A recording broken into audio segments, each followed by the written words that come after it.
to the first SDO Naga Virtual Research Conference, a presentation of research-based digitized learning materials with the theme Enhancing Educational Research Amid Pandemic. Ladies and gentlemen, let me introduce to you our MC for today, Ms. Rhea Bueno. Ladies and gentlemen, good day and welcome to our first SDO Naga Virtual Research Conference, Enhancing Educational Research Amid Pandemic. Today, we will be witnessing selected recipients of the Basic Education Research Fund who will share their research findings and innovations in their respective fields. To get us started, Mr. Moy Fernandez of Camarines Sur National High School will lead us to an opening prayer followed by the singing of the Philippine National Anthem in ABP.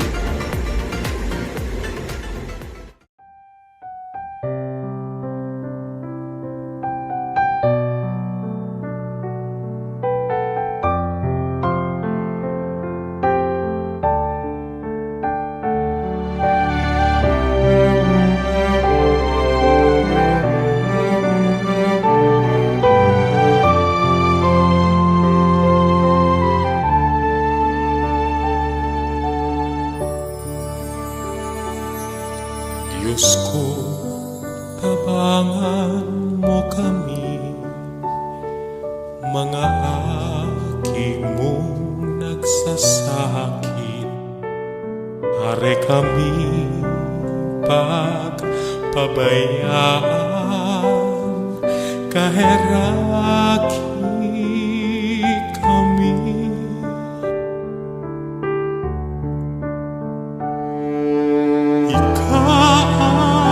Sa mong Ama, mapinadangat, ikasa mong tagapagligtas, kukupong mo po kami.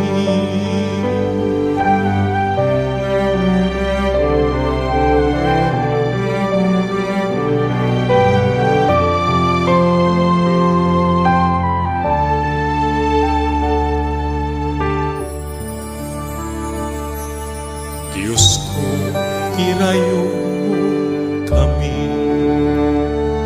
sa gabos na kailangan. Proteherin ang sa mong pamilya, pati ang bilog na banwaan.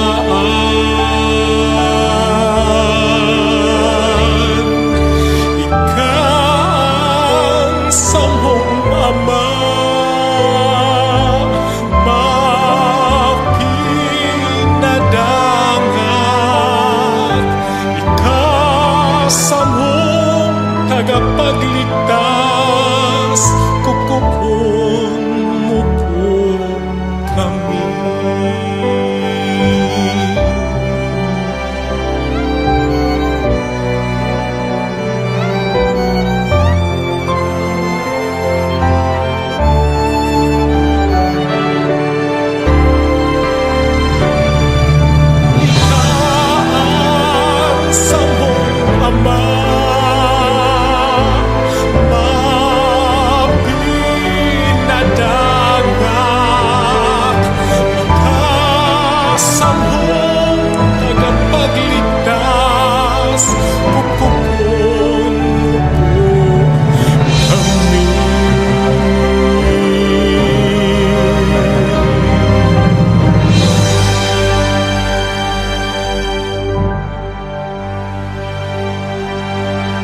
Thank you, Mr. Moy Fernandez.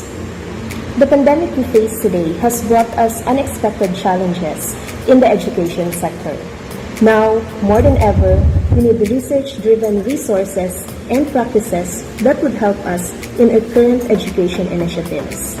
Hence, in this first virtual research conference, SDO Naga City aims to present the completed researches and innovations of teaching and non-teaching personnel, recognize the significant contributions found in these completed researches, and recommend basis for policy formulation and implementation in SDO Naga City. Now, for his welcome remarks, let us listen to our Assistant Schools Division Superintendent, who is also the Chairman of the Schools Division Research Committee, Sir Sueño Lozada Jr.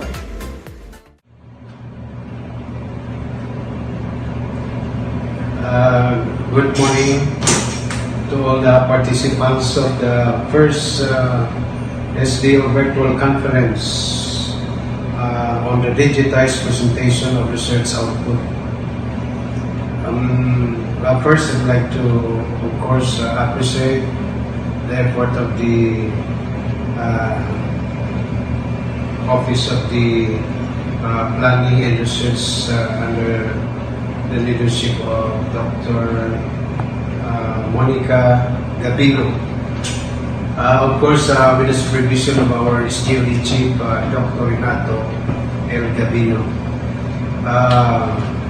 We are so happy that in spite of the pandemic or the situation that we are having now, we are still continuing the efforts under this research program of DepEd, particularly in DepEd Naga City.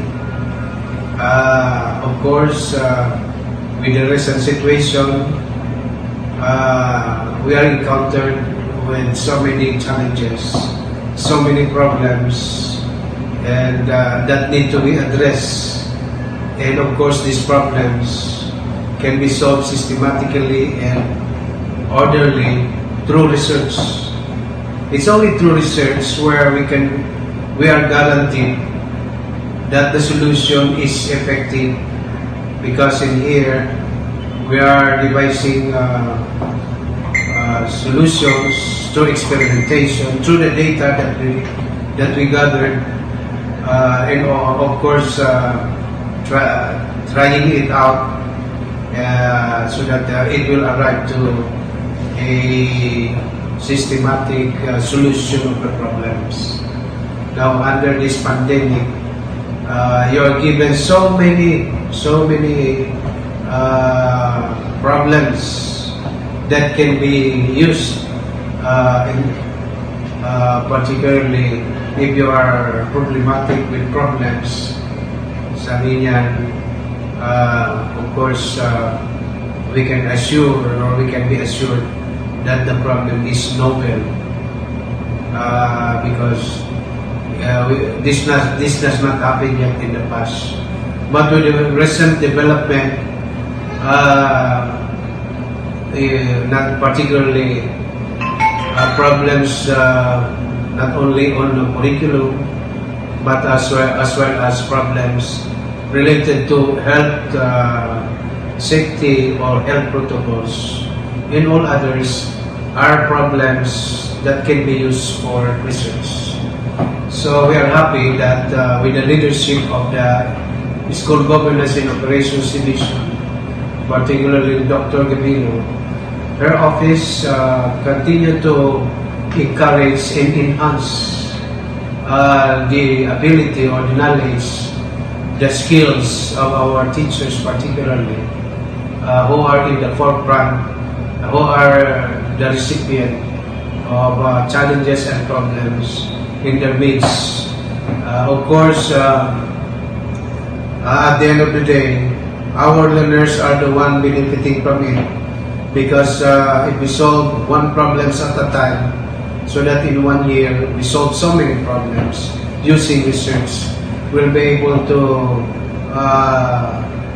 become effective as teacher, as manager, or as non-teaching in our area, because we'll be able to solve these problems that are very much, that has impact at the end of the day to the learners and to the parents and to our family. So this is a big help for SDO Naga City, because not only solving problems, but as well as we become aware that research is a way of life, will become our way of life, because if all teachers are doing the solving their problems through research, it is now a way of life, and it becomes a deterrent of good evaluation, good governance, good teaching, because we will be able to solve it systematically in order. So we'd like to thank everyone for your participation, and we are hoping that you will continue to be open-minded and to continue supporting our research program in the division of Naga City. Maraming salamat po. Mabuhay po ang research unit ng School Governance and Operations Division. Thank you. Thank you, ASDS Svenio Lozada Jr. Ladies and gentlemen, our first SDO Naga Virtual Research Conference would not achieve its purpose if not for all of you who are tuning in at this very moment. So allow me to acknowledge all of you, our dear viewers, in particular, our Schools Division Superintendent, Sir Mariano de Guzman, our Assistant Schools Division Superintendent, Sir Svenio Lozada Jr., our guests from the Regional Office, Mr. Roy Banyas, the OIC Chief of the Policy, Planning and Research Division, and Ms. Helen Monreal, the Research Supervisor of the Policy, Planning and Research Division. Of course, our very own Senior Education Program Specialist, the woman behind this virtual research conference, Dr. Monica May Gavino. Also, our personnel from the School Governance and Operations Division, headed by Chief Renato Gavino, the personnel of the Curriculum Implementation Division, headed by Chief Maria Sheila Lagoda, all other personnel of SDO Naga City, and finally, the supervisors, school principals, teachers, and research advocates. Welcome to our first SDO Naga Virtual Research Conference, Enhancing Educational Research Amid Pandemic. Now we have with us our Senior Education Program Specialist, Dr. Monica May Gavino, to lead us to an overview of this virtual research conference. Thank you, Ma'am Rhea, our very energetic MC today. To our respected guests from the Regional Office, Chief of the Policy, Planning and Research Division, Mr. Roy T. Banyas. To our Research Supervisor, Madam Helen Ragraño Monreal. To our dedicated and ever supportive Schools Division Superintendent, Sir Mariano B. de Guzman, CESO 6. ASDS Sir Svenio S. Lozada Jr. To the two chiefs, OICCID Chief Maria Sheila V. Lagoda, SDOD Chief Dr. Renato L. Gavino, to our Admin Officer Mary Ann Rosaldo, to our dear school heads, PSDSS supervisors, birth researchers, and future teacher researchers, to all teaching and non-teaching personnel, good afternoon. Our activity for today is guided by Depth Order number 16, series of 2017, otherwise known as the Research Management Guidelines, wherein all research outputs are to be presented in a forum like this. The Planning and Research section on its advocacy, which is the enhancement of knowledge of the teaching and non-teaching staff in conducting action and basic researches in this school year. Though we are facing the crunch of this normal way of doing things in our lives brought about by this pandemic. However, research must not be dead, as education must continue no matter what, because we believe, and I believe, that the best shield of a man to conquer this war is education. Discovering avenues on what to study or topic for research is really a challenge to us who are serving DepEd Naga. To be at least at par with face-to-face learning as compared to blended learning is yet to be seen. In today's first virtual research conference, you will be witnessing not merely the research outputs of the 4 birth recipients, but you will also witness the innovation made out of their researches that can be used in everyday classroom instructions, which is very timely in our present situation. So friends, my dear colleagues, ladies and gentlemen, the school's division of Naga City, with its banner, Naga Thrives, proudly presents the first SDO Naga Virtual Research Conference, a presentation of research-based digitized learning materials with the theme Enhancing Educational Research Amid Pandemic. Thank you very much. Thank you, Dr. May Gavino. For the statement of purpose, I give you the SGOD Chief, Dr. Renato Gavino.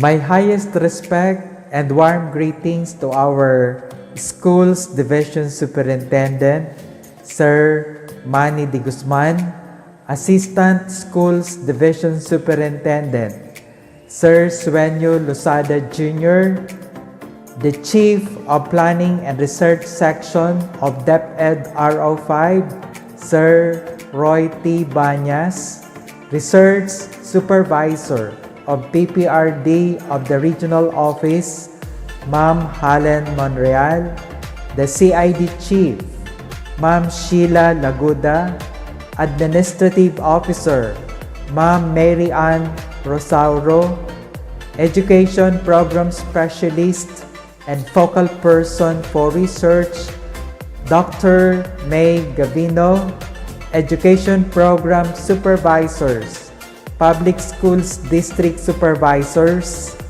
Principals, School Research Coordinators, to everyone, good day and welcome to our first SDO Naga City Virtual Research Conference with the theme Enhancing Educational Research Amidst Pandemic.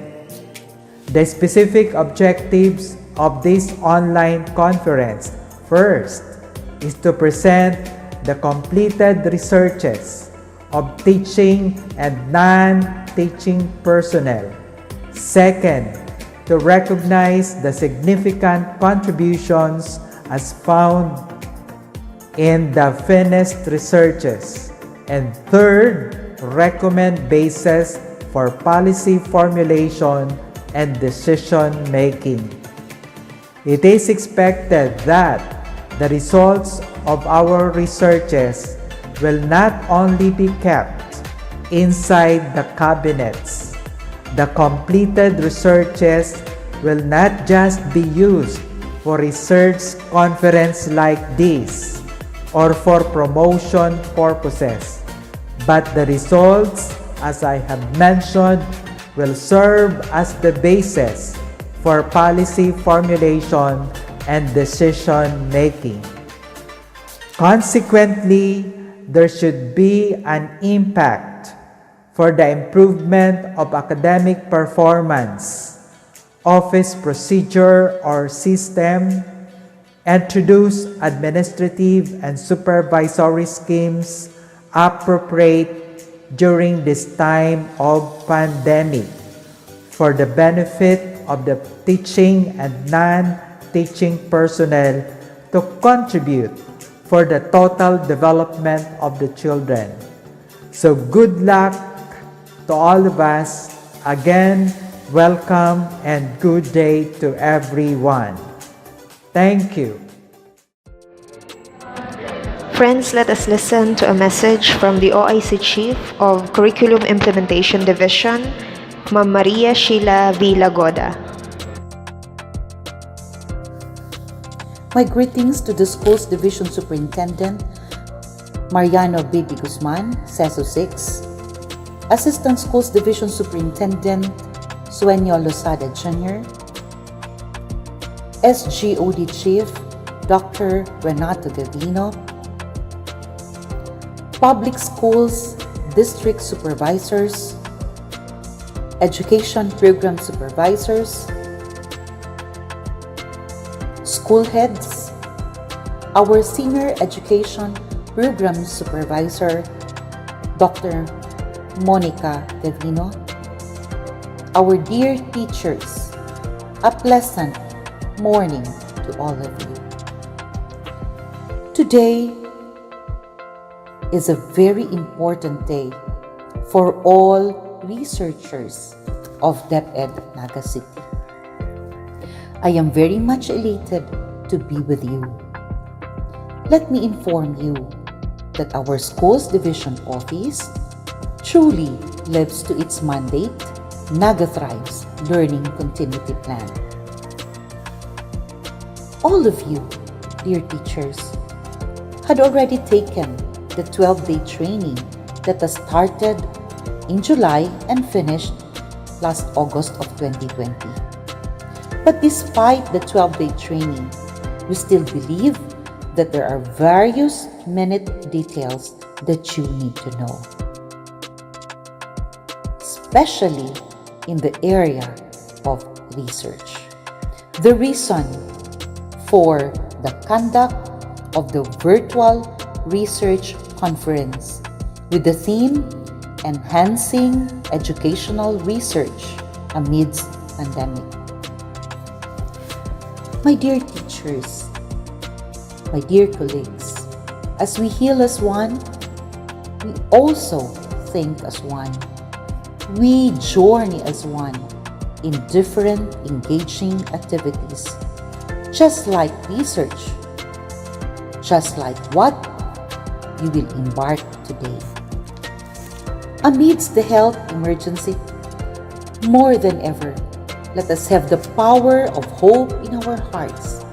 So apt because our theme in Naga is Naga Thrives.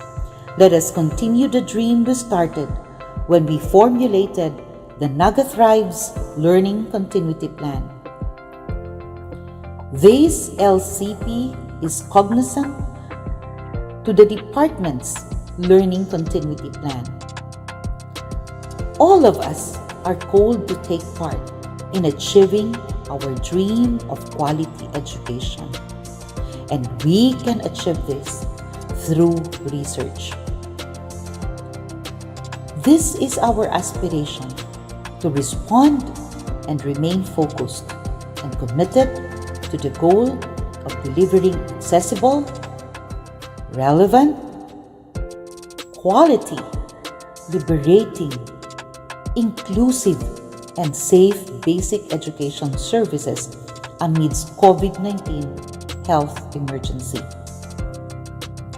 Let us not forget to fly our kite high. The Sulong Edukalidad is the department's rallying call for the national effort of responding to the biggest lingering challenge of basic education. In fact, research is a means to really fulfill this particular dream. The kite in Sulong Edukalidad is a symbol of hope in our hearts that should keep our faith and our belief that despite COVID-19, we can deliver. My dear teachers, the management of the Department of Education Naga City cannot do this by ourselves. We need you. We cannot alone do this without you. We believe that through you, researchers, we can deliver what is needed by our dear learners. Hindi natin to gagawin para sa ating sarili. Pero dapat natin itong gawin. Hashtag para sa bayan. Hashtag para sa bata. Today, in this virtual research conference, you will know better how you will do research amidst pandemic for school year 2020-2021. Sabi nga nila, if we will do this, magiging handa isip, handa bukas. We hope that the knowledge you will get from this engagement will power you up to do more research for school year 2020-2021. So, in behalf of the Schools Division Office and the Curriculum Instruction Division, as well as the School Governance Division, I welcome you all to this virtual research conference. A pleasant morning to all of you.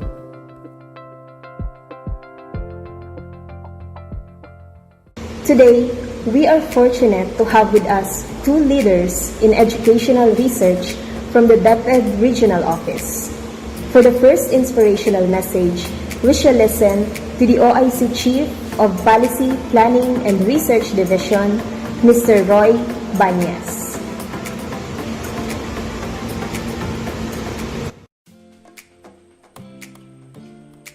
My appreciation to the Schools Division Office of Naga City, especially to Schools Division Superintendent Mariano de Guzman, Assistant Schools Division Superintendent Suen Luzada, Senior Education Program Specialist for Planning and Research Monica Gavino, and to all the researchers of Naga City Division for coming up with this activity called the first virtual presentation of research outputs and learning materials with a theme Enhancing Education Research Amid Pandemic.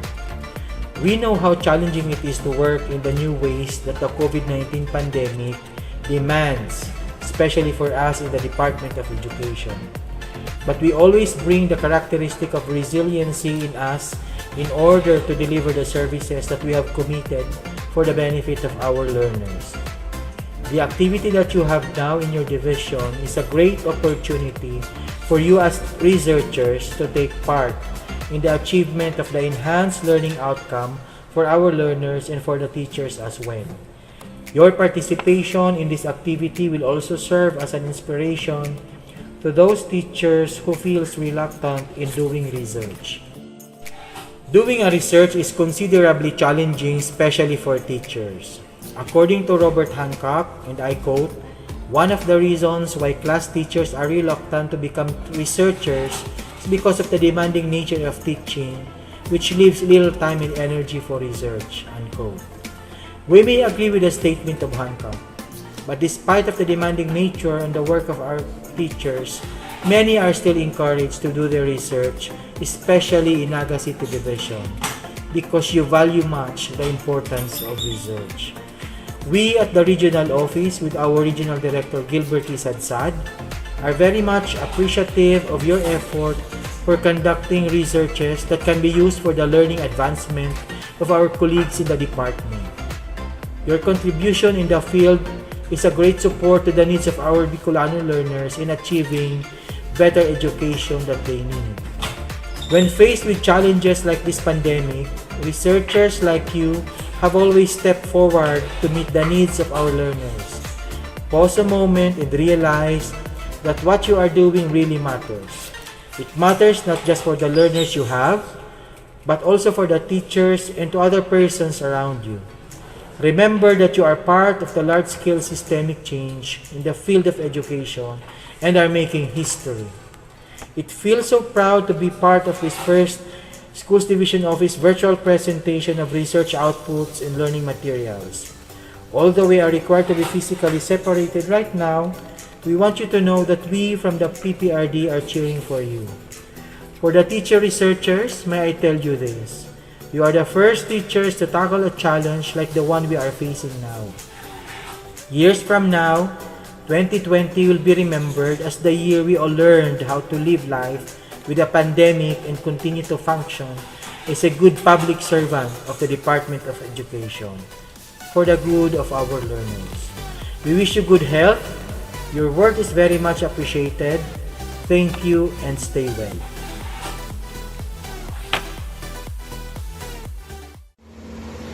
Thank you, Mr. Roy Banyas.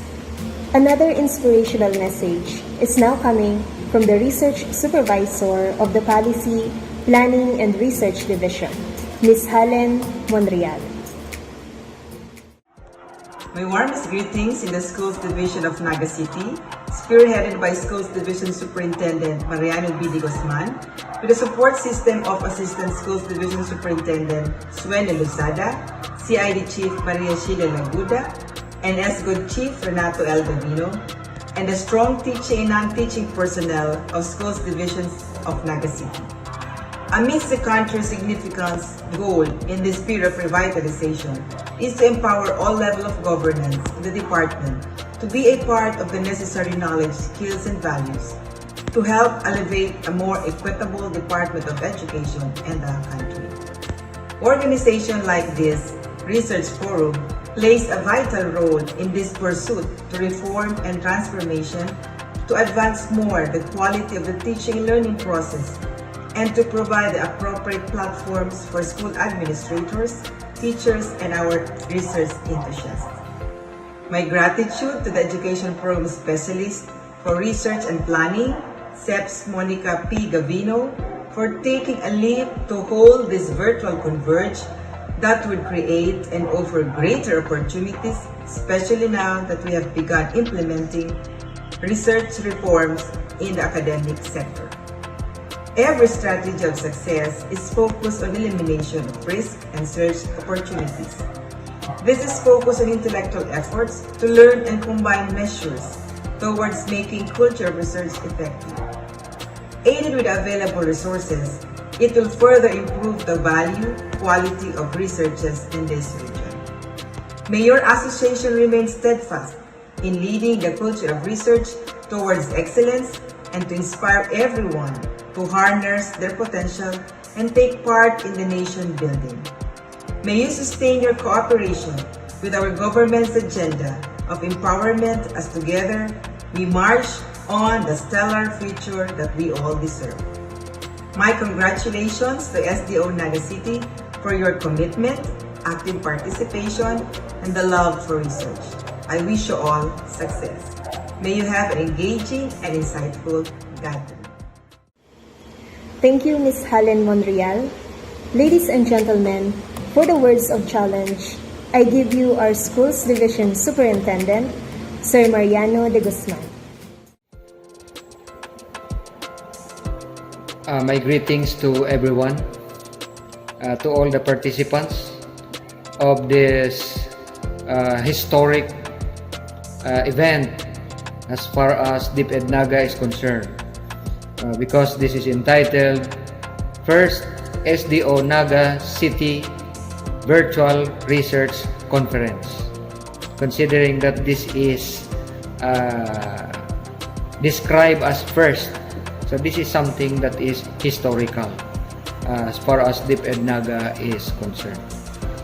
First of all, my greetings also especially directed to our guest from the regional office, Sir Roy Banyas of the PPRD, of course to our Assistant Schools Division Superintendent, Sir Suene Luzada, the Chief of the School Governance and Operations Division, Dr. Renato Gavino, and Also especially to the proponent of this activity, our Senior Education Program Specialist, Dr. May Gabino.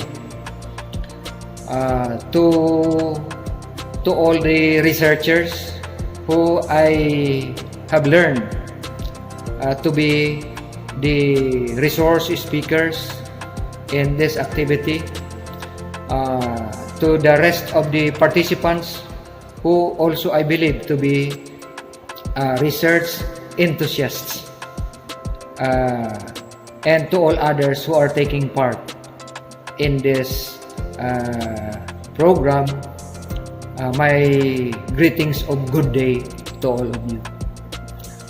I was informed by Ma'am May that this activity is the first time in DepEd Naga with a team enhancing educational research amid pandemic. So this is connected with what we are experiencing this time. The challenge of the COVID-19 pandemic is being associated to the conduct of this activity. It is practically telling us that even if there is that challenge of COVID-19 pandemic, all other activities that are connected to the research can still go on.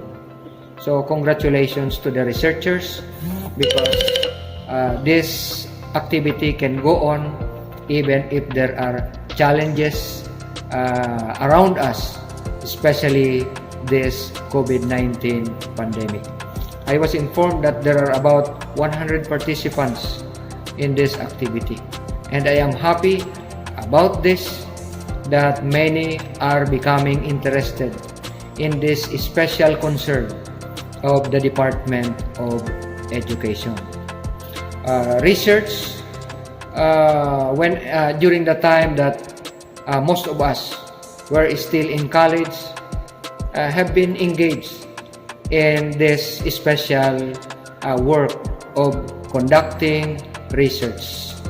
Mga baby thesis or thesis writing, and for those who took the master's degree, you took thesis and then dissertations for those who are taking doctoral. And you know naman how difficult it is, how time consuming it is, how complicated it is to complete a research work. That is why whenever the topic research is being mentioned in many organizations, there are also many who gave negative reactions as to the pursuit of this kind of endeavor, because of that complications, the nitty-gritty of doing the research work, because it actually involves a combination of several skills, skills in writing, developing and organizing ideas, and partly there is an involvement in mathematics, particularly in statistics. Kaya talagang mahirap, nakakapagod, and you need to connect to different people, different offices for you to gather data. So research is being considered as one of the pillars in the goal of the Department of Education.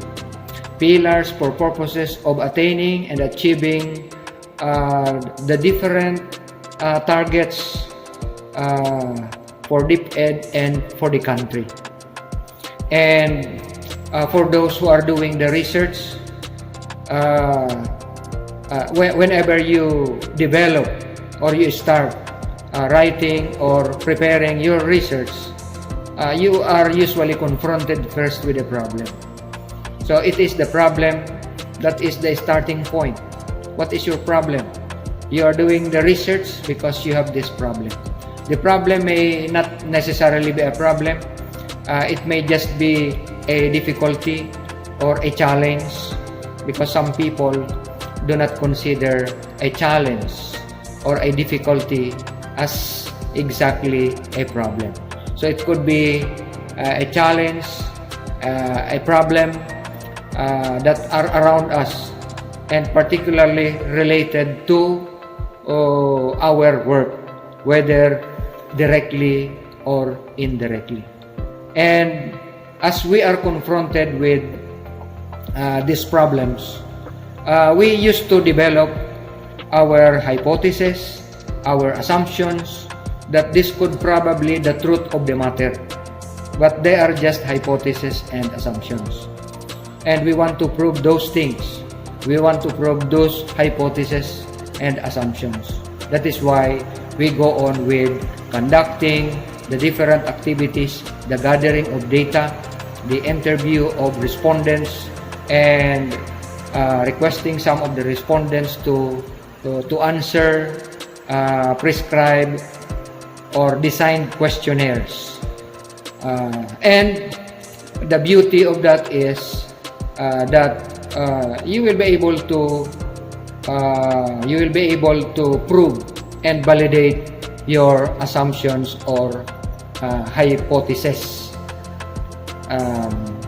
It is difficult to work on it. You cannot sometimes you cannot accomplish it alone. You may need to ask for the help or assistance of others. That is why in some researches these are being conducted cooperatively by a group of researchers. So kaya talagang may challenge, nakakapagod. Ayan. But I appreciate those people, particularly you who are participating in this activity, because I believe that you may have that desire. Some of you have already started, some of you have already completed your researches. And upon completion of your research, you will be able to find or prove something, and we call it findings. And then out of the findings, you will have your conclusions and you will have your recommendations, and you are able to complete your research. The question now is, after completing your research and being able to gather your findings, being able to provide your conclusions and recommendations, are there other things or actions that happened next after being able to get these findings, develop these conclusions, and provide recommendations? From the words themselves, findings, yung findings, yun na. Nakuha natin yung truth, the truth of the matter. Kasi during the time that when we were studying the basic research, ano ang sabi ng teachers natin? Ang truth, nandyan na. This truth of the matter that we want to prove are already existing. We just want to prove. So, nandyan na yan. Ayan. Kaya, mahalagang patunayan natin. Kasi kung napatunayan natin na ganyan talaga yan, ayun na ang magiging result ng findings. But what are more important in the conduct of the research are the conclusions and the recommendations. So sa conclusion kasi, i-connect mo yung mga assumptions mo, hypothesis, doon sa actual na mga pangyayari. So kaya maglalagay ka na ng conclusion. So medyo may pagka-subjective ang iyong conclusions. Pero doon sa findings mo, dapat objective ka pa rin. Sa conclusions, medyo may pagka-subjective ka, and pati na doon sa iyong recommendations. But as I was mentioning, after you have completed the research and being able to publish your findings, conclusions, and recommendations, ang tanong ay, may nangyari ba? May sumunod bang nangyari pagkatapos mong matapos ang research? Ano ba ang nangyari pagkatapos mo ng research? Ginamit mo ba sa promotion? Ginamit mo ba sa ranking? Mayroon ka pa bang ibang pinagkagamitan ng ginawa mong research?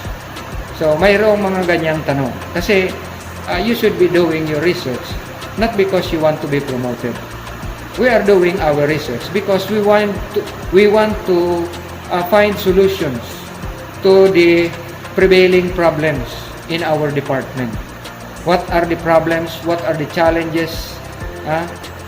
What are the difficulties? And then, yung research natin, yun ang tutulong sa atin para makakuha ng mga solution sa ating mga problema.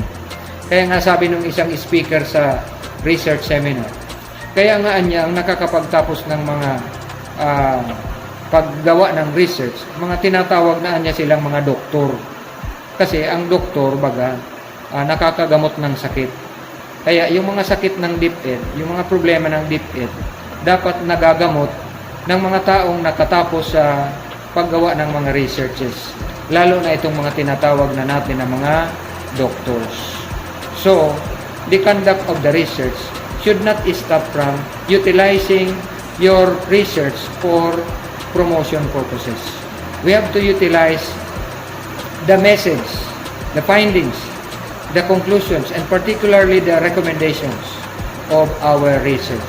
And how can we do that? So, kaya ito na, going back to my message, I want to convey two important messages with this gathering under this first SDO Naga City Virtual Research Conference.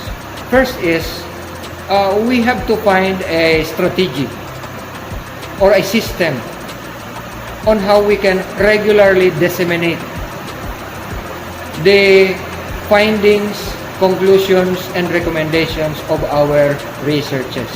Kaya itong ang ginagawa natin na research conference, this is one way. This is one way of disseminating the results of our research, particularly the findings, the conclusions, and recommendations. Para ang makinabang sa benefit ng research mo ay hindi lang ikaw, dapat pati yung school mo, lalo pa kung action research iyan. So dapat mangginabang yung school mo sa ginawa mong action research. And then, if the situation in your school have similarities with the situation in other schools, possible that your findings, conclusions, and recommendations will also be the same in those schools. Kaya baka pwedeng hindi na magamit doon o gumawa pa ng iba, another research na pareho lang, kundi pwede nang diretsong isagawa na itong mga recommendations ng iyong research. So mapapadali tayo, hindi na tayo masyadong maraming gastos. What will be done by other schools will just be to implement the recommendations found in your completed research. And then, number 2, maliban sa dissemination, kailangan magkaroon tayo ng actual implementation of the recommendation.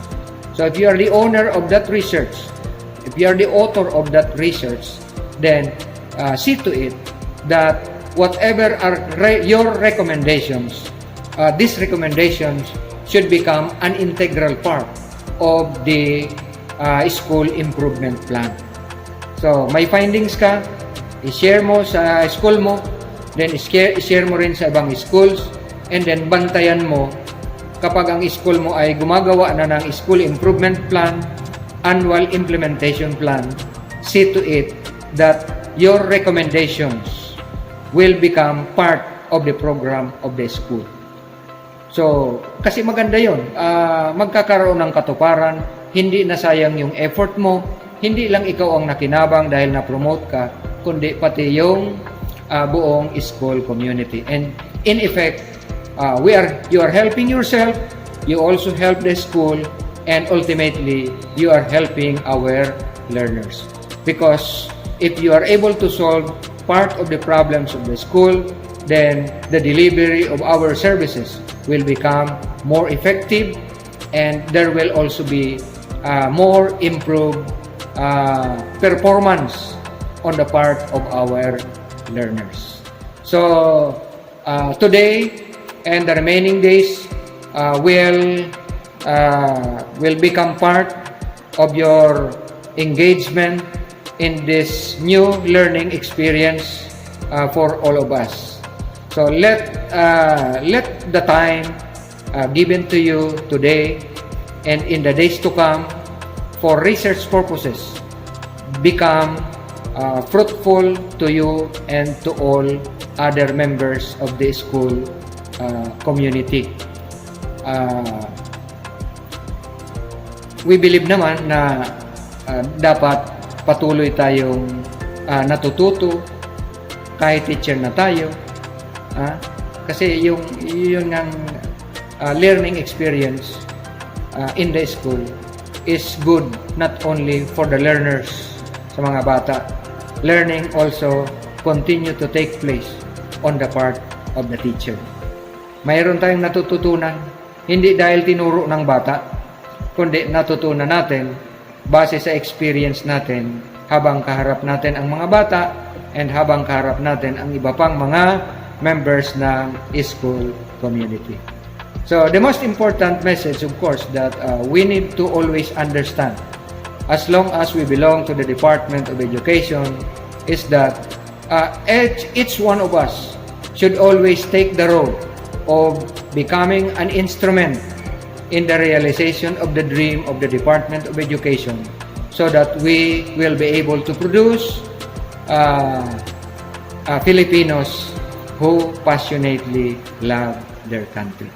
So I wish you well for your participation today in this very historic activity for DepEd Naga City, and I would like to expect that in the succeeding days, weeks, months, and years, research as one of the pillars of DepEd will become very evident in our daily lives in DepEd Naga City. So thank you very much for inviting me as part of your program, and God bless to everyone. Thank you, SDS Mariano de Guzman. For the acceptance of challenge, we shall listen to our Senior Education Program Specialist, Dr. Monica May Gavino.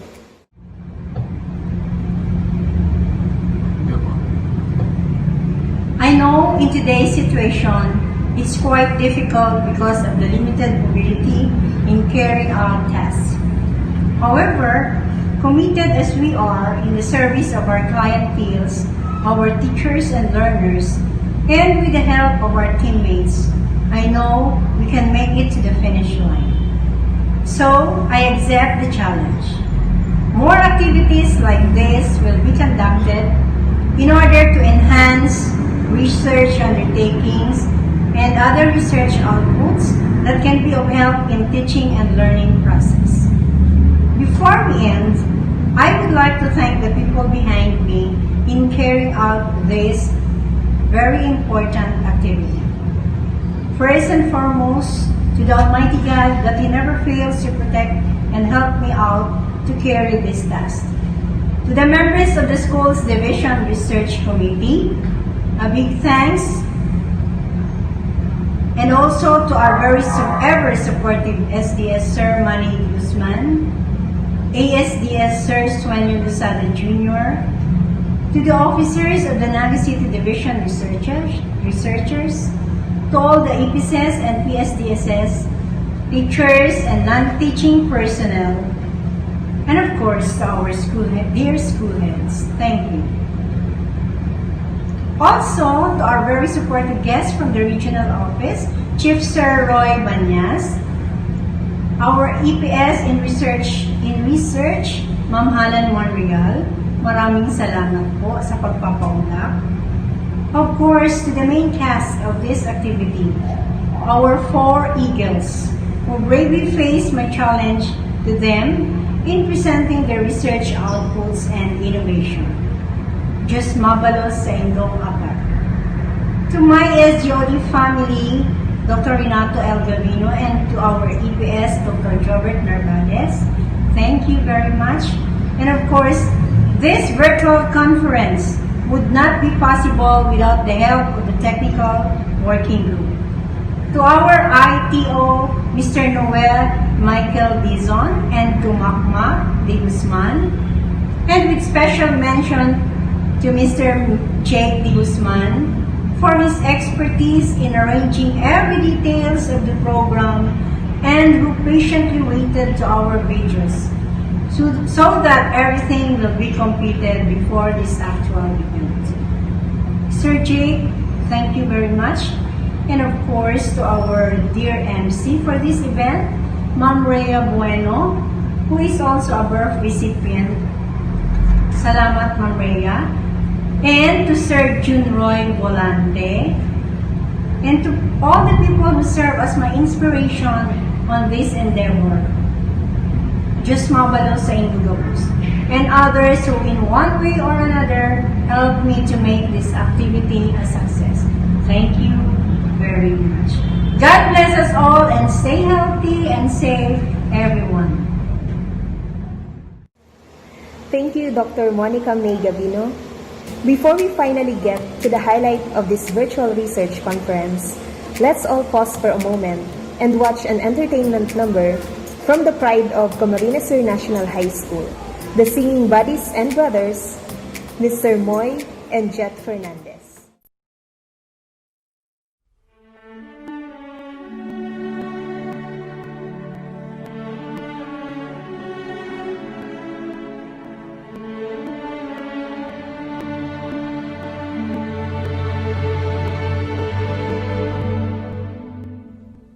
One day I'll hear the laugh of children in a world where one has been banned.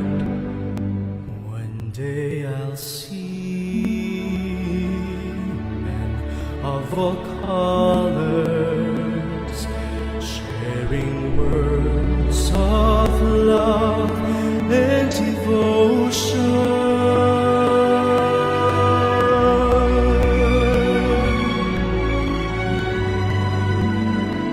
Stand up and feel the Holy Spirit.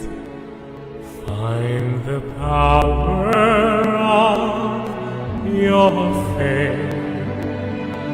Open your heart to those who need in the name of love and devotion.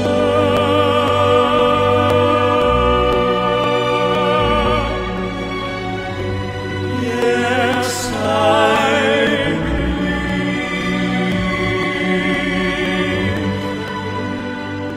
I believe in the people of all nations to join and to care for love. I believe in a world where light will guide us in giving our love. Give our love will make heaven on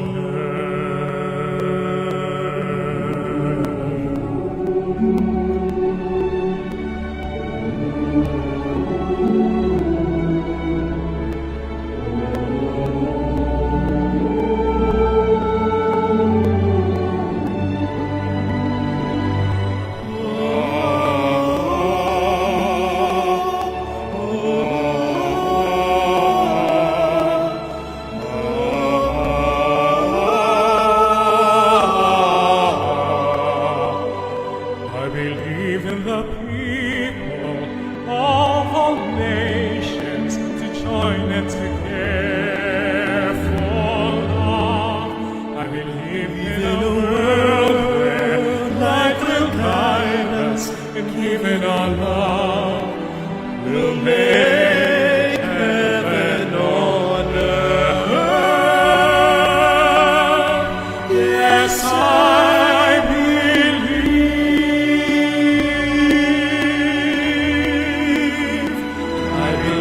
in the people of all nations to join and to care for love. I believe in a world,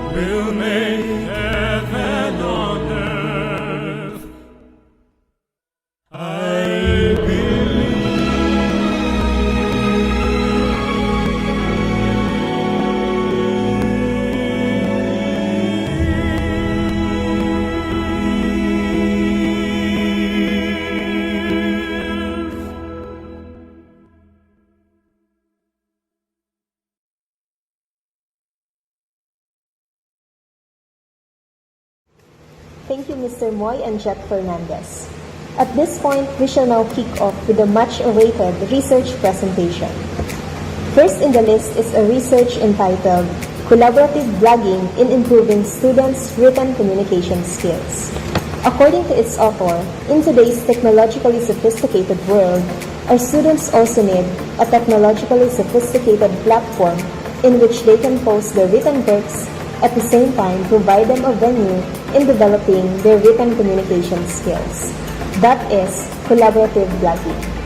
Ladies and gentlemen, to present her research is the very first birth recipient in DepEd Naga City, Ms. Joyce de Guzman from Tinago National High School. You are in a classroom of 50 students, 50 different temperaments, upbringing, and interests. Imagine you could get their attention and let an otherwise boring 1-hour class session pass by without incidents or glitches. Sounds wonderful, right? As teachers, we are in constant search for that magic formula which can do the trick. Well, my presentation does not promise to solve that, but at least let me give you an idea on how you can turn an otherwise boring writing class into something more fun for our techie millennials. I am Joyce Guzman, and this is my action research.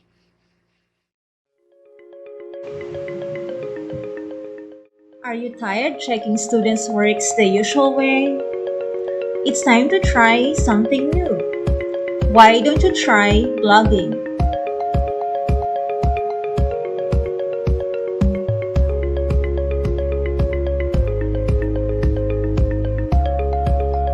But first, let's get to know the basics. What's a blog?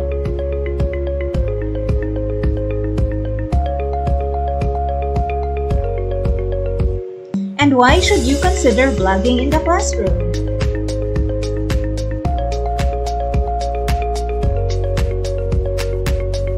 And of course, the Philippines ranked 7th among top 15 countries where blog hosting is used. Now let's take a look at what's happening in Tinago National High School.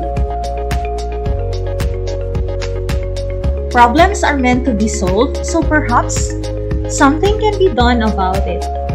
That was how this action research came into being. So for the question 1, what is the status of the students' written communication skills? Question 2, is there a difference in the pre- and post-test results of students' written communication skills? And question 3, what is the effect of collaborative blogging to students' written communication skills? And for the methodology, step 1, pre-test, step 2 is the blogging, and step 3, post-test.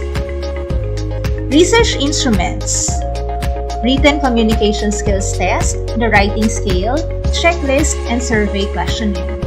Now let's get to know the results on the status of students' written skills. On the difference between pre- and post-test results.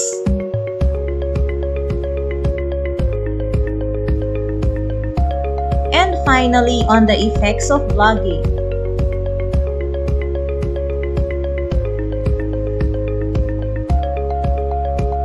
So what's the final verdict? Yes, collaborative blogging can be a platform for students' writing. Let's find out how to blog. First, type wordpress.com on your browser and then click Get Started.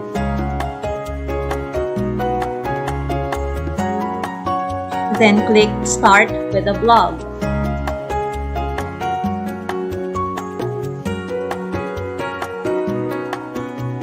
Next, you have to choose a theme for your site.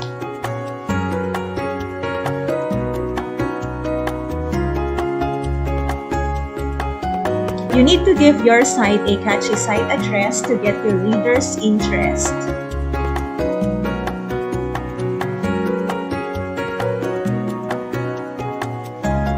Your site address is your blog's domain name. This is what readers will type when they search for your site. And for step 4, choose the free plan from the options listed. After you click Create My Account, this will appear on your screen.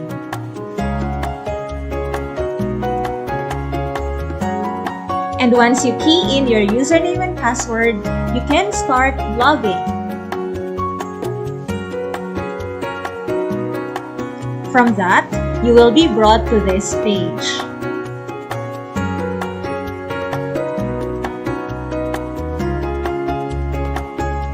When you start with your first article, you can type right here or encoding word first, then copy and paste here. You can also edit your profile settings here.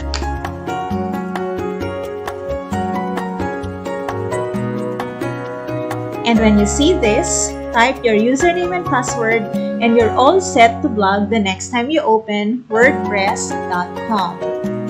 Morning. So this morning you're going to do something fun and exciting in English, and that's by the use of WordPress.com. So to start, I would like everyone to open your browsers on WordPress.com. Okay, so let's start. Make sure that you open your accounts using your username or email address and your password. And once you're there, here's your written work number 1. You'll be writing an essay expressing your opinion on the effects of social media to students like you.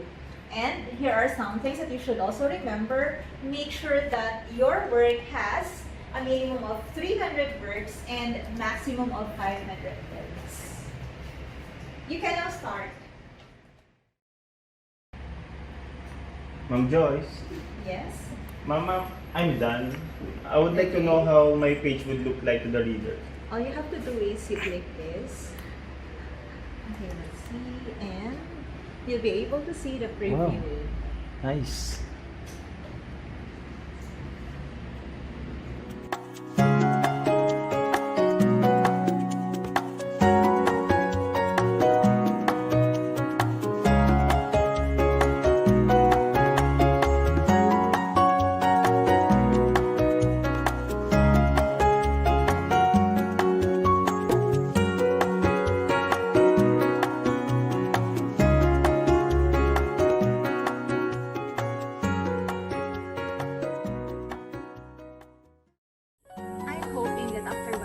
Presentation, it has somehow led you to your own eureka moment on how you can turn your glasses into something definitely more than just the usual square root for our techy digital movies.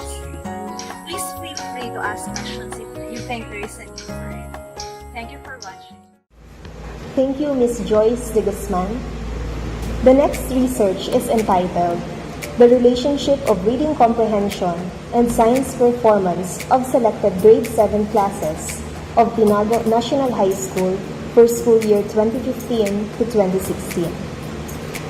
Using contextualized and integrated science texts, the researcher investigated and tested to improve both the reading comprehension and science aptitude of grade 7 students.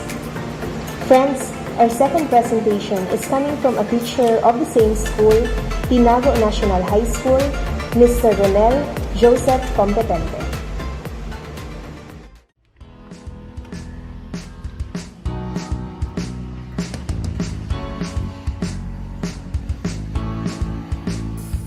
Can you guess the approximate percentage of Filipinos who read books? Well, according to the 2017 National Book Development Board Readership Survey, almost 80% of this age group still love reading. This data is a wonder, and it is a lot wonderful if we can find creative ways so that our students can find joy and amazement in reading. I am RJ Competente of Tinago National High School, and I'm inviting you to look into my basic education research-funded action research that were just a fun rule of science and that of reading.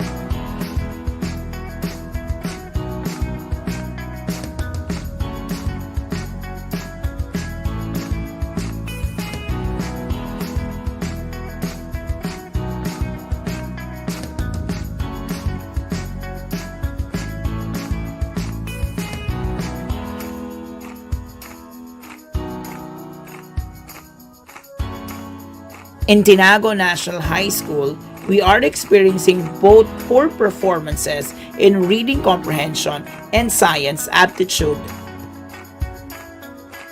It makes me wonder if reading comprehension skills are related to science aptitude skills. And alas, there's a lot of studies supporting that reading comprehension skills are critical for science aptitude. Having this in mind, here are the research problems. Number 1, what is the comprehension level of the selected students in the pre-test and post-test along understanding vocabulary in context, identifying main idea, noting details, making inference, predicting outcome, drawing conclusions. Number 2, what is the level of science performances of the selected students in the pre-test and post-test along science understanding and science vocabulary? And problem number 3, is there a significant improvement on reading comprehension and science literacy? To test the effectiveness of the intervention material and to answer the research problems, the study employed 180 grade 7 students for school year 2016 and 2017. It also used the correlational research design and it undergone a series of validation testing. For testing, first, pre-test was conducted both for science aptitude and reading comprehension. Then, for the whole school year, the science reading kits that was carefully designed by the researcher was implemented. And then, after the school year, post-test was conducted. To triangulate the data, the reading text with science context was used every quarter, and then pre-test and post-test was then administered every quarter.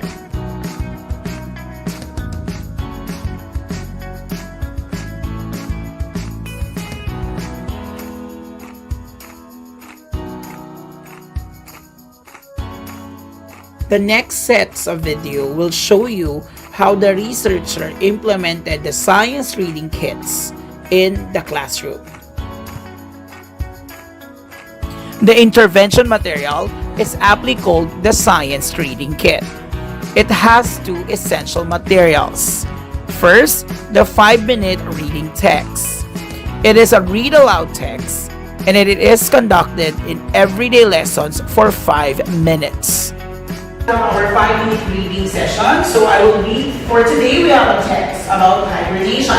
So I will read first the text and you will follow after. Okay? So please listen carefully. Many animals hibernate during parts of the year, entering a state that is similar to a very deep sleep. But hibernation is more than simply a deep sleep.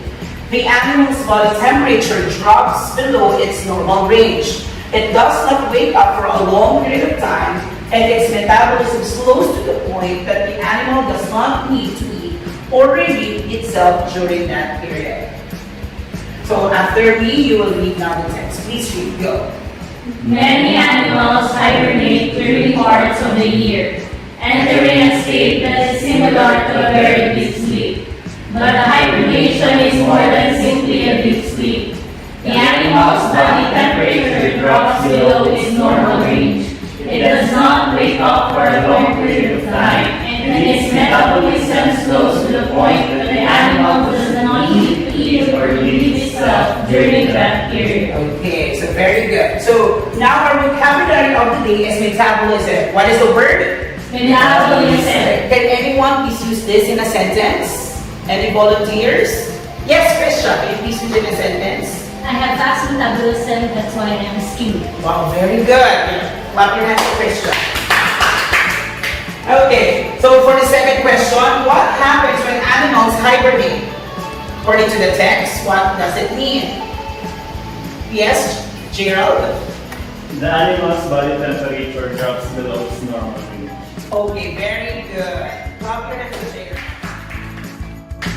The second essential material are the science reading folders. It contains reading text using science as a content. It has also questions at the end of each reading text. It is administered during ICL sessions. At the start of the intervention program, students were assigned to their corresponding levels, as indicated by colors of their folder based from the pretest. As the school year progresses, the students can move to another level. All they have to do is to obtain a perfect score for 3 consecutive texts in 1 hour. This part of the intervention program is self-paced. Science Reading Intervention Hour. So for this session, for the reading session, all you have to do is to get a folder of your corresponding reading kit. And then you have to answer it silently on your table. Please get your folders.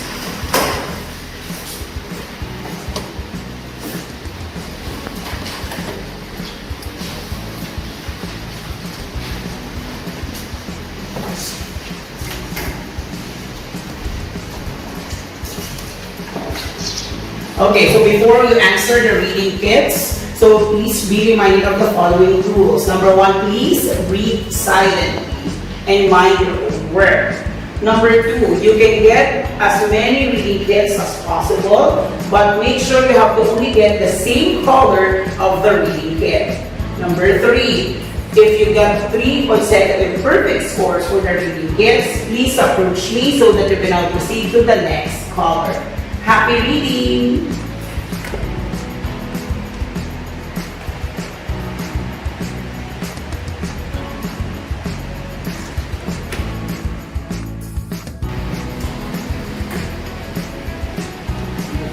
Can you see that?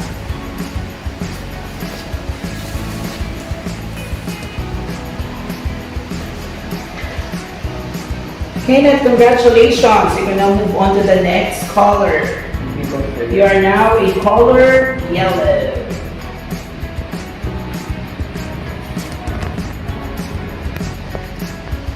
Thank you, Bob. Were the science reading kits effective? Let's see from the results. From poor pretest scores, both for reading comprehension and science aptitudes, it is clearly visible that the scores got better.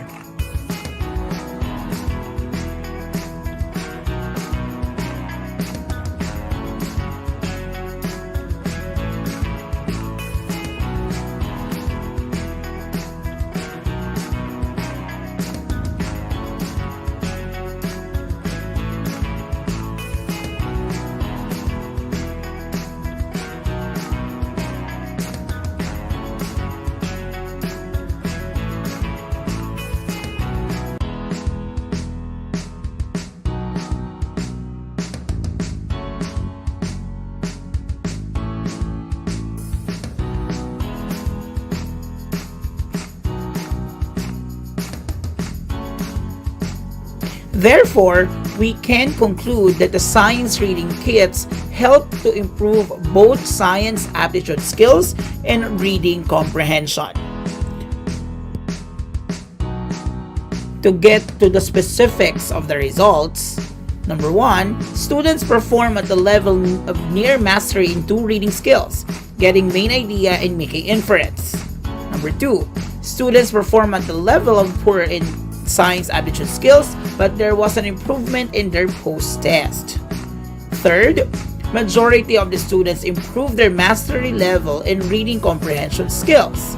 And fourth, 4 out of 6 reading skills are significantly and positively correlated to the students' performance in science.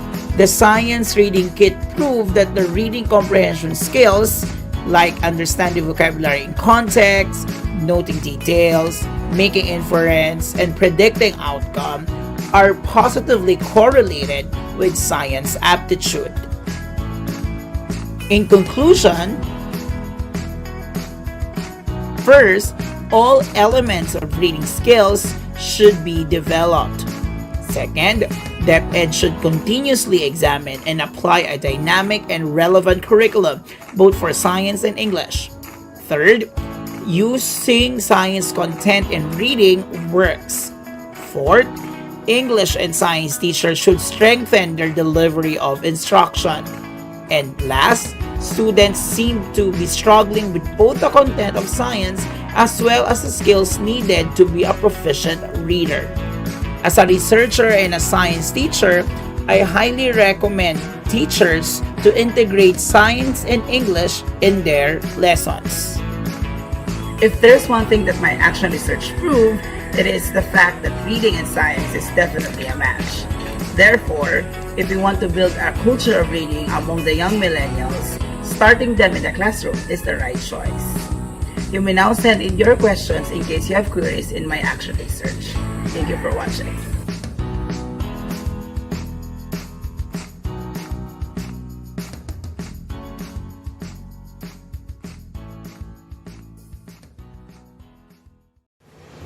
Thank you, Mr. Ronald Joseph Competente. Our third research carries the title, Differentiated Instruction for Teaching Third Grade Pupils, an Autoethnography. This study aimed to document how differentiated instruction is implemented in grade 3 classes by providing a holistic and detailed perspective of the phenomenon. It expounded on the learning style profile of grade 3 learners and the types of differentiated learning activities implemented for these classes in order to cater to the diversity of learners. Ladies and gentlemen, our next teacher presenter comes from Concepcion Grande Elementary School, Miss Chris Moraleda. 21st century, a phrase that has stirred many controversies and puzzled many. One of the most trending phrases in education nowadays. A phrase that has been interpreted, researched, and discussed not just by the educational sectors but also by economic sectors. The 21st century education is confronted with several challenges, especially in terms of the global demands. The 21st century learners possess different skills. They learn with different learning styles and approaches and are very much diverse in terms of several aspects. Why is there a need for us to know our learners? We as teachers know that our instruction should match our students. Because if our instruction is something that the students will not relate to or something that they are not interested in, then there will be a disconnection. A common strategy is the one-size-fits-all instruction, which according to Bransford 2000 violates virtually every principle of effective instruction. As he says, this single-paced lessons disregards the different styles and interests present in all classrooms. The challenge now is to have instruction cater to the diversity of our pupils inside the classroom. And as a response to this challenge, DepEd has promulgated the Enhanced Basic Education Act of 2013, which mandates education to be learner-oriented and responsive to the needs, cognitive and cultural capacity, circumstances, and diversity of learners. Differentiated instruction as a teaching strategy allows the teacher to attend to the diversity of learners inside the classroom. Tomlinson 2000 explains differentiation as a means to make sure that teaching and learning work for the full range of students to improve individual learning outcomes. Thus, by action research, differentiated instruction for teaching third grade pupils, and autoethnography.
kids, I am teacher Chris and I am going to introduce you to my students. I have several students who really love to dance.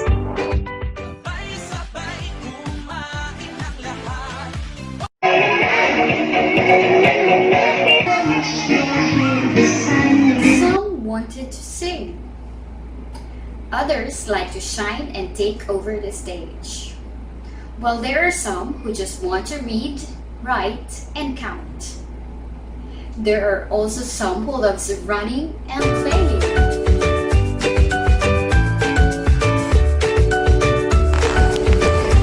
My students like to do a lot of different activities in our mathematics class. They differ in so many ways that sometimes teaching them inside the classroom requires a lot of different activities in order to get their attention. Let's look at a few of them.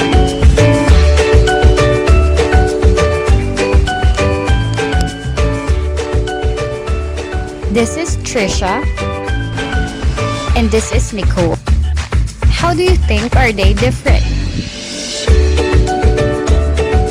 Right, Trisha has longer hair compared to Nicole. How about Gian and J-Roll? How do you think are they different? Nice! Gian is taller than J-Roll. We use the words taller and longer to compare the pupils. But how about these numbers? We have 3 and 9. How do you think should we compare them? Very good. We have the relation symbols: greater than, less than, and equal. So for 3 and 9, we can compare them by using less than.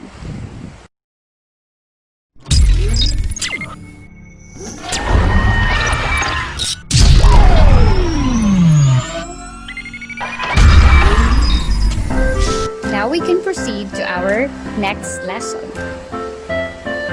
Grade 3 Mathematics, comparing money through 1,000.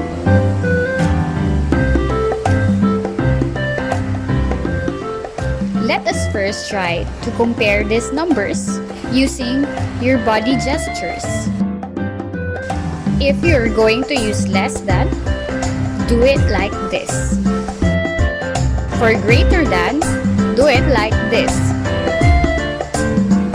And for equal, show your hands in front like this. Are you ready? Okay, number 1. 300 blank 418. Very good. Less than. Next. 820 blank 800. Ayan, that's greater than. Number 3. 899 blank 950. Okay, it's less than. How about 409 blank 409? Very good. That will be equal.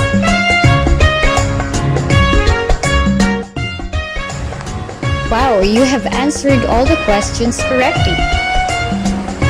I think you deserve some snacks. Which one do you like? If your mother would give you money, which one would you buy? Jose and Juan like some snacks too. Kaya binigyan sila ng baon ni Nanay Tina. Binigyan ng pambili ni Nanay Tina sina Jose at Juan.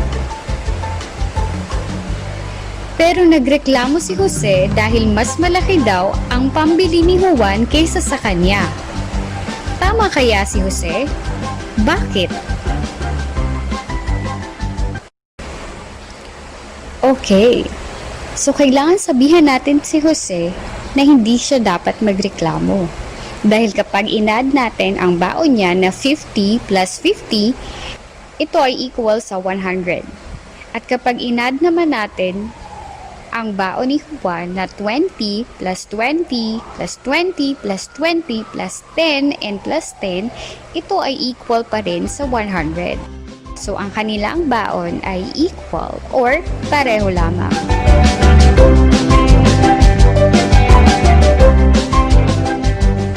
Nagpaplano si nanay na mamalengke. Ito ang laman ng kanyang wallet. Humingi siya ng dagdag na pera kay tatay. Ito naman ang laman ng kanyang wallet. Magkano lahat ang laman ng wallet ni nanay? Anong paper bills or coins ang nakita nyo rito? Kay tatay, ano naman ang nasa kanyang wallet? Magkano lahat ito? Ikumpara ang pera ni na tatay at nanay.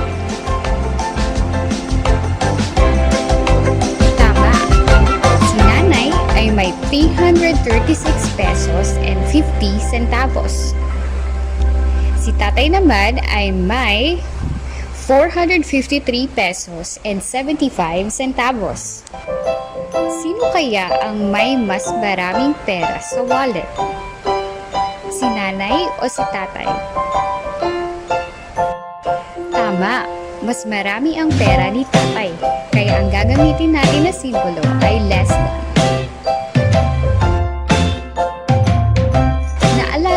Ba sa ikalawang baitang kung ginagamit natin ang nguso ng buwaya para kainin ang mas malalaking numbers? Maikukumpara natin ang numero base sa kung saan nakabukas ang nguso ng buwaya. Greater than, less than, or equal.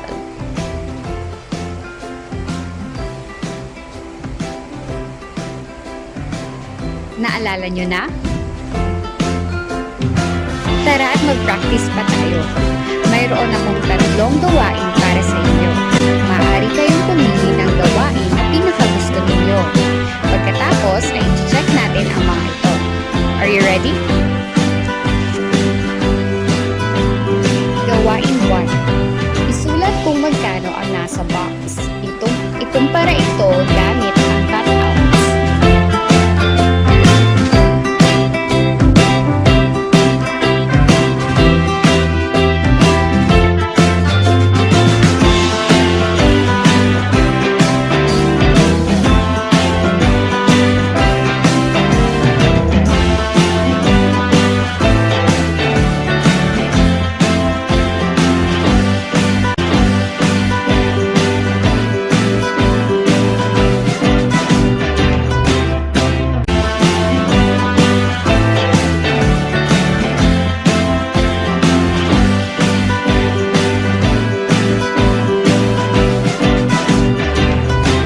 Gawain 2. Pumili ng 2 pagkain. I-add kung magkano ito.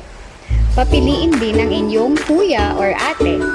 I-add kung magkano ang kanilang napili. Ikumpara ang mga presyo ng napili ninyong pagkain gamit ito.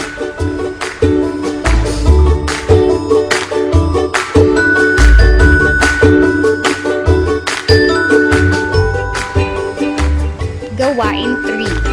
Ikumpara ang mga sumusunod gamit ang mga nguso ng buwaya.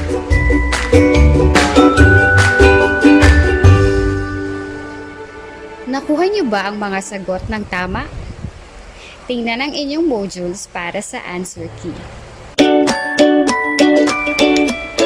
Katapos nyo na ba? Ilan ang inyong scores? Paano kayo nagkumpara ng numbers or pera based sa activity?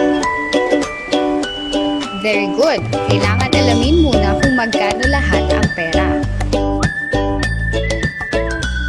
Pagkatapos ay ikumpara ang mga digits nito mula sa highest place value papunta sa lowest place value. Saka na gamitin ang ating relation symbols na greater than, less than, or equal.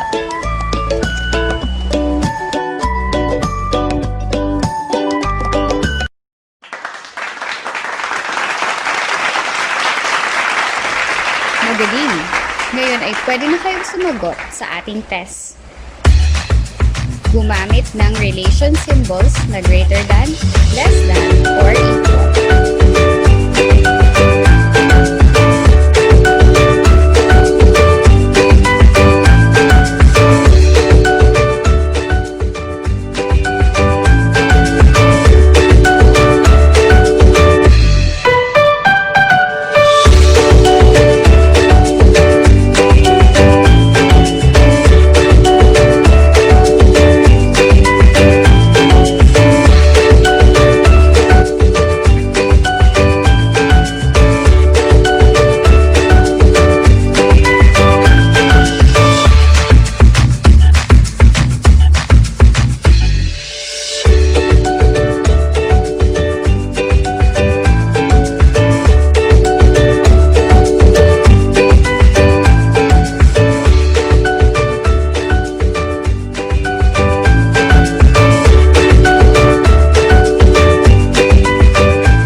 Thank you, Ms. Chris Moraleda.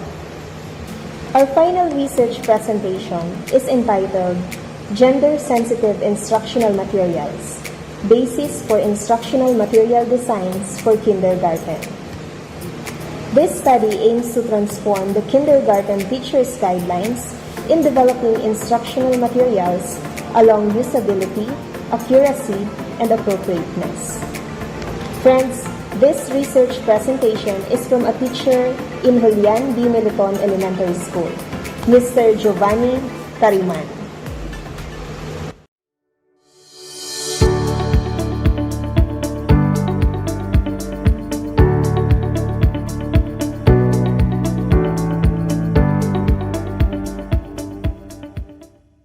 One of the enduring gender issues in Philippine education that has been identified by the Philippine Commission on Women is that gender biases and stereotypes remain and are still embedded in the curricula, instructional materials, and learning media. Therefore, the gender-responsive basic education policy was issued to integrate the principles of gender equality, gender equity, gender sensitivity, non-discrimination, and human rights in the provision and governance of basic education.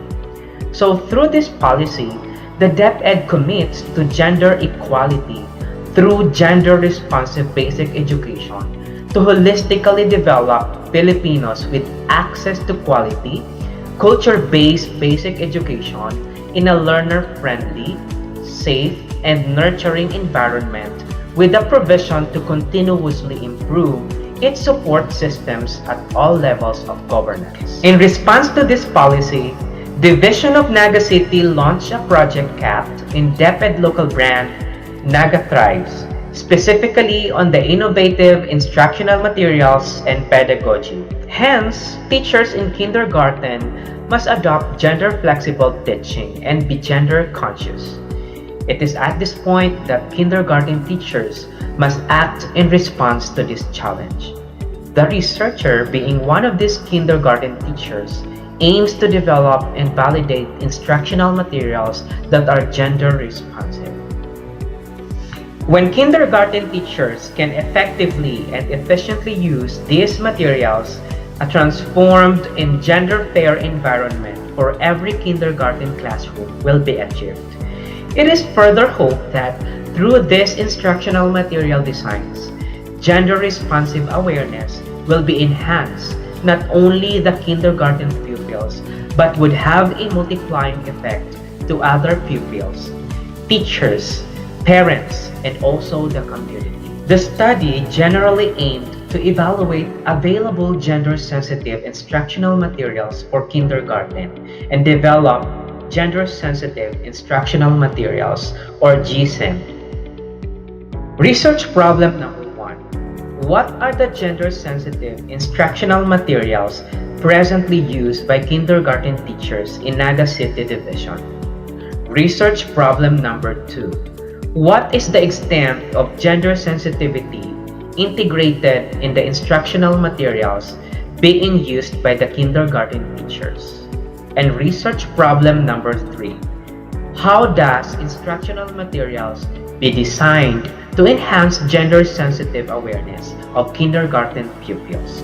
Gender-sensitive instructional materials can be an important learning resources to address gender issues and stereotyping on the use of instructional materials in the teaching learning process. In the same way, instructional material designs will serve as a guide for kindergarten teachers to come up with developmentally appropriate gender-sensitive instructional materials.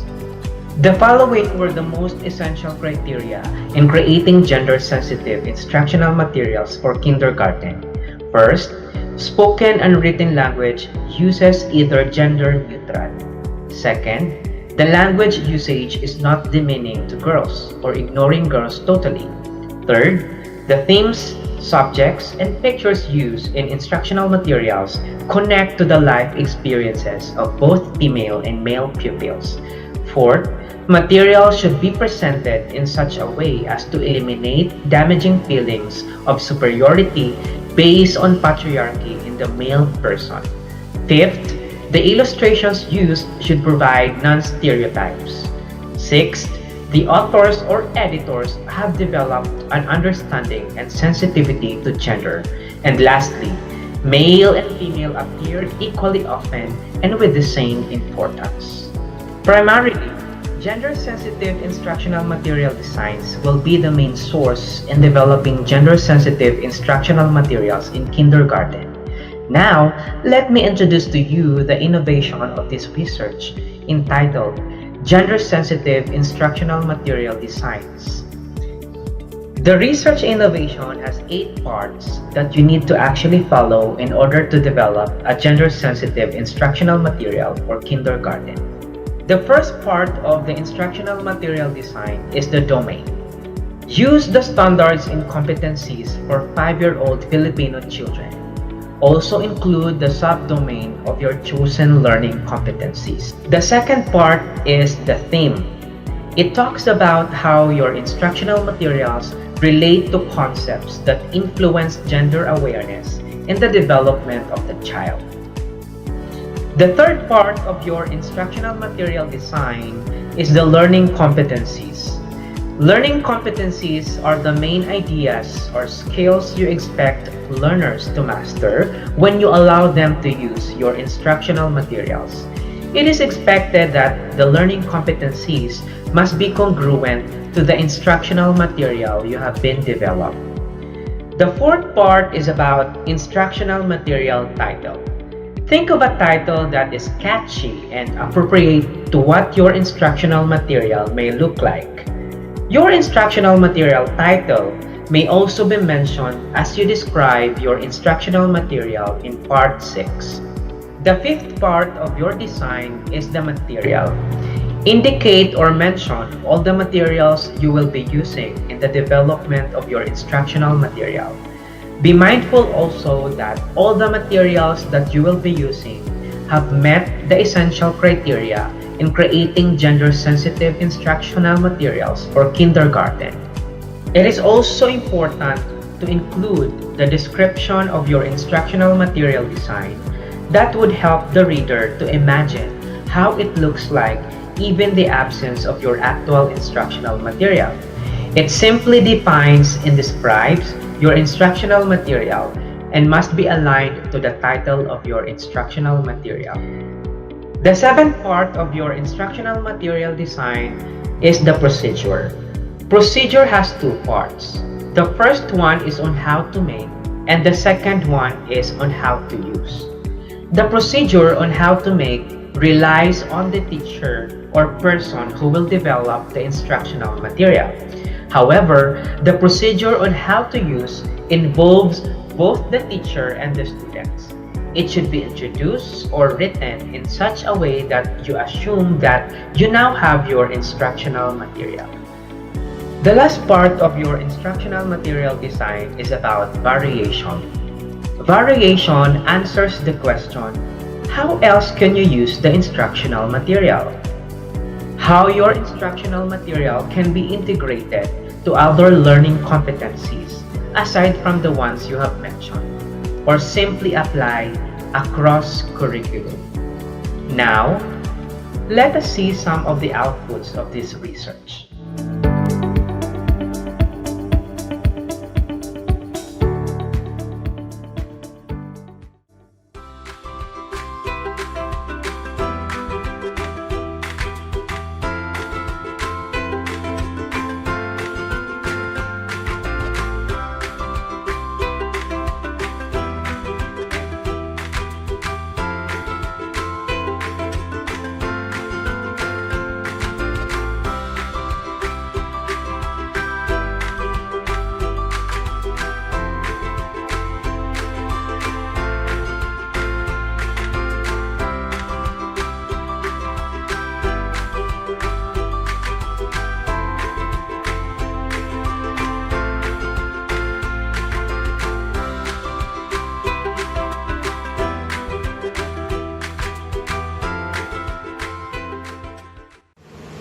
Thank you, Mr. Giovanni Tariman. Friends, that ends our research presentation. We hope you were able to take useful insights and resources that will help you in your teaching practices. And to give us the closing remarks, once again, our Senior Education Program Specialist, Dr. Monica May Gabino. So that's it. I hope our researchers were able to inspire you with their research outputs, interventions, and innovations. My dear teachers, please do not hesitate to approach us with your research undertakings, and let us work together and achieve best results. This activity, like ours, is the first in Bicol this year, so we are really delighted to share it with you. More activities will be coming our way soon. At this point, I would like again to thank the members of the different committees who shared their time in the conduct of this activity. And I would also like to express my heartfelt gratitude and thank you very much to Sir Moy Elizar Fernandez for his special number with his brother. Thank you very much, sir. And to my friend, Miss Liza, thank you, ma'am, for everything. And of course, to the members of the Schools Division Research Committee, headed by our very own ASDS Sueño S. Lusada Jr., Dr. Corazon Fatima Silario, Dr. Mary Ann Papica, Mrs. Salve Verona, and with the two chiefs, Maria Sheila Lagoda, Dr. Renato Gavino, and of course, to all the PSDSS and all the EPS, Educational Program Supervisors, to Ma'am Lisa, Dr. Lisa Abolo, for her active participation in this activity, in this undertaking. Thank you, ma'am. And to all of you, thank you very much for watching this event. Maraming salamat po and keep safe everyone. Thank you, Dr. May Gabino. Ladies and gentlemen, that ends our first SDO Naga Virtual Research Conference, Enhancing Educational Research Amid Pandemic. This is but the start of our endeavor to foster the culture of research in DepEd Naga City. And so, we look forward to more research conferences as we encourage more teachers to immerse in the world of research. This has been your host, Rhea Bueno. Thank you for tuning in to the first SDO Naga Virtual Research Conference. Have a good day, everyone.